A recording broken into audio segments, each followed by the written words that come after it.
Let's move on to a team that struggled last year, but we're hoping for a better 2025. Houston Dash, when you look at the standings, it's easy to find them on the bottom of the table at 20 points overall. They didn't have a permanent head coach last year after June 1st, with Fran Alonso on a leave and then officially leaving the club on October 1st. But hope springs eternal at this time of the year. They set a record in their trade for Yasmin Ryan. They also traded for Messiah Bright, Kristen Westphal, and Abby Smith. They signed Delaney Sheehan, Daniel Colaprico, and Evelyn Julan in free agency. On the way out, this team set a transfer record for about a week in selling Tarcion to Lyon for $960,000, which was then, of course, broken by Naomi Girma. And then Andressa has left to go back to Brazil. The huge news off the field, there's a ton of it. Angela Hucles is now in charge of this team from a soccer point of view, and Fabrice Gautrat is the head coach coming over as the assistant in North Carolina. Something to note, ownership did put out the news last year that they were exploring either new ownership or potential adds to their ownership group, and they've employed a group to work on that as well. But Jordan, on the field, what do we expect to see? I'm waiting and seeing, I think, is the big tactical approach here. I would imagine from what we know, Fabrice Gautrat was underneath this Sean Nahas style in North Carolina for a number of years. And to me, with the acquisitions that Ange Hucles brought in the offseason, it is veteran, ball-playing type players. I think they're going to love to have the ball. And with all that NWSL experience, it is going to raise the floor for this Houston team. And I think they're missing one piece, but I feel like this Houston team, Lori, is going to be so fun to watch this year, very different than other years. But I think they're going to want the ball under Fabrice Gautrat. Yeah, I completely agree. And I hope that they stick with a 3-5-2. We saw North Carolina play every once in a while, a few games, maybe a handful of games throughout last season with a 3-back. So Fabrice Gautrat would be familiar with that formation, whether or not that's his number one formation that he wants to go with. But I hope they do, because obviously they played it with that last year. I think when you look at the 3-backs that they have, they brought in Paige Nielsen in the middle of last season, Natalie Jacobs, Katie Lind coming back from after being out after having her first child. So I think those three center backs will be the staple, the anchor. But I love what they've done in this offseason. It's the most aggressive that we've seen the Houston Dash. So the promise, the excitement to what they can do with the new head coach and Ange Hucles, another year under her belt of just understanding the ins and outs of the league and bringing players in. I have two question marks, I would say, even though I'm excited about this team, is again the midfield. Because one, veterans across the board, experience across the board. I love that. We saw that was fruitful for Orlando Pride last year. Majority of those players had experience in NWSL. They weren't all national team players, or very few actually were getting called into national players. So you always had a continuity to your team regardless.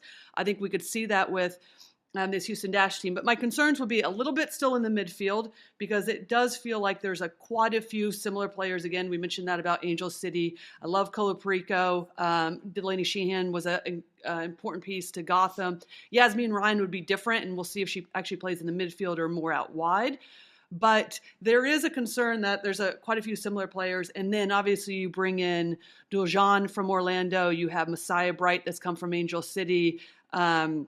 Deanna Ordonez, but none of these players, except for Deanna Ordonez, her rookie year, have put up double digits. So in terms of goal scoring, again, and that has been an issue, they've been stingy in the last couple of years defensively, but they've had nothing in the way of an output in terms of being a threat anywhere near goal. I do believe, and this would be my last point, with these players and wanting to keep possession and then having experience in this league, that they'll be able to have the ball. It'll allow for these players to be in better positions, and they can progress as a team and with numbers that they haven't in the past years. So that could be the change in terms of these players up top who do have the ability to score goals to now be able to showcase that they can do it more consistently. I think it's important to reflect back on last season. I know there was a top 4 teams that kind of ran away with the season. And then there was a middle pack, and then there was teams that were never going to challenge for the playoff position. So between 4th place and 8th place was a 23-point gap. And there was just like this chaotic middle race of teams. And I think Houston will be one of those teams this year. I don't think they're going to break into the top 4, but I think this team had a facelift in the composition of their team. I think bringing in an experienced coach who understands this league and understands how to transition a playing style, because North Carolina had to do that, right?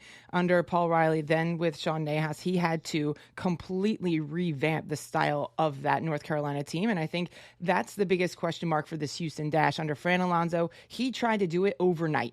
He tried to do it overnight in terms of for the last 10 years, Houston has been a defensive team. They have conceded the least amount of goals over that 10 years. And I think overnight he tried to completely transform this team to produce more attacking production, but it was only to the detriment of their defensive side last year. They conceded way too many goals in the beginning of the year under Alonso. And then when Ricky Clark came across, it was a more considered approach to try to create attacking production.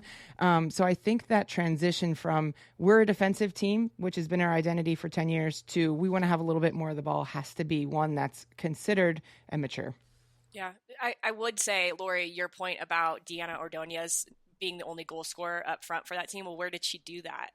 In North Carolina, which is important in this because Fabrice Gautra is going to know her, is going to know what helps her score goals, because she is a goal scorer. But when you're asking her to run in behind or chase balls down after a big defensive That's a great point, person who I'm not sure will be talking at this time for a pre-recorded ending. It is time for us to move to our next team. These are so good. Yeah, they're funny. That's all I had, by the way. I used all of them in the first 4. Sorry, Jordan, about that. Goals. I'll just say goals there. Yep. We interviewed Yasmin Ryan on this show a week ago, so I'd highly recommend as well going to listen to that. It was interesting to hear her talk about the culture that they're building in this group as well.